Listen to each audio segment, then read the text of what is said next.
Muy buenas noches a todos los presentes. El día de hoy vamos a repasar lo que son los soplos cardíacos, que comprenda el módulo de auscultación cardíaca de examen físico cardiovascular. La importancia de los soplos está en el que nosotros al identificarlos o no identificarlos vamos a variar bastante nuestro diagnóstico inicial, que luego tiene que ser correlacionado con los exámenes complementarios y de laboratorio. Generalmente los soplos se hallan en enfermedades cardiovasculares crónicas o defectos congénitos de los niños. Entonces, haciendo un breve repaso, tenemos que saber cuáles son los principales cuatro focos de auscultación cardíaca. Tenemos al aórtico, al pulmonar, tricuspidio y mitral, que normalmente se relaciona mucho con el memotécnico, que personalmente a mí no me agrada mucho, de mi amor por ti, de mitral, aórtico, pulmonar y tricuspidio. Pero bueno, no es tan difícil de memorizarlo, por lo tanto es mejor que lo relacionen directamente con la anatomía de su propio tórax, con aórtico, pulmonar, tricuspidio y mitral. Entonces es muy importante saber dónde vamos a auscultar primero, ¿no? Haciendo un breve repaso de lo que es auscultación cardíaca. Igual, diferenciar cuál es primer ruido y segundo ruido. El primer ruido cardíaco es el que corresponde al cierre de las válvulas auriculoventriculares y el segundo ruido se corresponde al cierre de las válvulas semilunares. O sea, ¿qué quiere decir esto? Que en el primer ruido, cuando se cierran las válvulas auriculoventriculares, quiere decir que ahí el corazón se contrae y las válvulas semilunares están abiertas, por lo tanto se eyecta el volumen de sangre a la circulación sistémica. Y el segundo ruido cardíaco es la contracción de las válvulas semilunares que irrumpen con este ciclo. Entonces es un ciclo repetitivo y constante. Importante saber diferenciar una de otra. Ahora, aquí hay ruidos anormales que nosotros no podemos descartar o no podemos no nombrarlos, como es el tercer ruido y el cuarto ruido. El tercer ruido es fisiológico en adolescentes y jóvenes. Ya luego a posterior es un ruido que ya puede hacernos pensar en alguna patología, principalmente patología chagásica en nuestro medio. El tercer ruido es la vibración del ventrículo durante la contracción ventricular. El cuarto ruido cardíaco siempre va a ser patológico, sea cual sea la causa. Generalmente son estenosis mitrales, estenosis de válvulas semilunares, y es una contracción ventricular debido a una mala expulsión de sangre a través de uno de los ventrículos o de las aurículas, y esto normalmente sucede después del primer ruido cardíaco. Continuando con todo lo demás, vamos a ver la siguiente diapositiva, que es acerca de los soplos cardíacos. Y a todo esto, ¿qué es un soplo cardíaco? Se preguntarán ustedes. Bueno, un soplo cardíaco simplemente es un flujo turbulente. Nada más, ya con eso podemos dar concluido el tema. Si tienen alguna pregunta, me avisan. No, mentira, no es así de fácil. No, no lo es todo. Un soplo nos hace pensar en un flujo turbulento y que no es laminar. Sin embargo, tiene su clasificación. No es tan sencillo. Y para clasificarlos, nosotros primero tenemos que saber las causas de los soplos, que pueden ser fisiológicas como también pueden ser causas patológicas.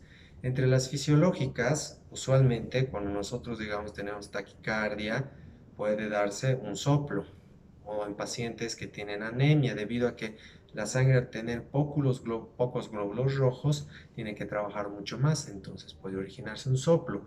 Durante la fiebre también podemos ver soplos y especialmente, y tal vez el más fisiológico y el más importante y el que más aparece es en las mujeres embarazadas. Debido a la hipervolemia del embarazo, hay un mayor aumento de sangre, por lo tanto, el flujo que era laminar ya no lo es tanto, entonces pasa a ser turbulento y se detectan soplos. Pero no son limitantes, no son patológicos y son temporales. Ahora, si hablamos de soplos patológicos, tenemos que mencionar las tres principales causas. Para que exista un soplo patológico, es una malformación cardíaca de base, valvulopatías ya tanto congénitas o adquiridas, y lesión y daño del corazón como principal, un infarto agudo de miocardio que usualmente produce áreas de necrosis cardíaca, que lo que va a producir es un flujo turbulento y no va a volver a ser el mismo de antes. Continuando con las diapositivas. ¿Y cómo lo estudiamos el soplo? Así a la brevedad más posible. Primero tenemos que saber su clasificación. Lo primero que tenemos que hacer, ¿dónde está el soplo? Entonces, al momento de auscultar, nosotros tenemos que tener pericia y saber si es foco mitral, tricuspidio, está en el pulmonar o está en el aórtico. Una vez que detectamos ¿Dónde se encuentra? Tenemos que determinar qué tipo es. ¿Es sistólico o es diastólico? Sucede durante el primer o segundo ruido. Posteriormente, el tono es agudo, es grave. Usualmente los graves son correspondientes a las válvulas semilunares, en especialmente el aórtico y el pulmonar, y los agudos corresponden a las válvulas auriculoventriculares, que podemos hallar en el tricuspidio y podemos hallar en el mitral. Y luego el timbre, que esto ya requiere bastante práctica. Usualmente todo el estudio de los soplos requiere mucha práctica de parte tanto de los estudiantes como también del docente que les tiene que mostrar. Entonces, el timbre puede ser regurgitante o puede ser soplante. Los regurgitantes quiere decir que hay un retorno de sangre a través de la anterior cámara. Y los soplantes que hay un sobreesfuerzo del paso de la sangre de una cámara a otra. Usualmente estos se ven en estenosis y se ven en insuficiencias valvulares. Y luego, ¿qué más tenemos que tomar en cuenta? Lo más importante podría ser la intensidad también. Y para ello tenemos la clasificación de Levine. En la clasificación de Levine tenemos 6 valores principales. Uno es dudoso. Puede que sea, puede que no lo sea. En el 2, este es un soplo, pero es leve y no tiene frémito.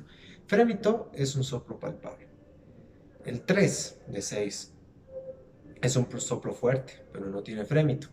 El 4 es un soplo fuerte y que ya tiene frémito. El 5 es un soplo fuerte que ya lo podemos escuchar en todos los focos de auscultación. Y el soplo 6 ya es un soplo que ni siquiera ya necesitamos estetoscopio para escucharlo. Usualmente se relaciona mucho también con la gravedad. ¿Y qué otras clasificaciones más podemos tener en cuanto a los soplos? La cronología.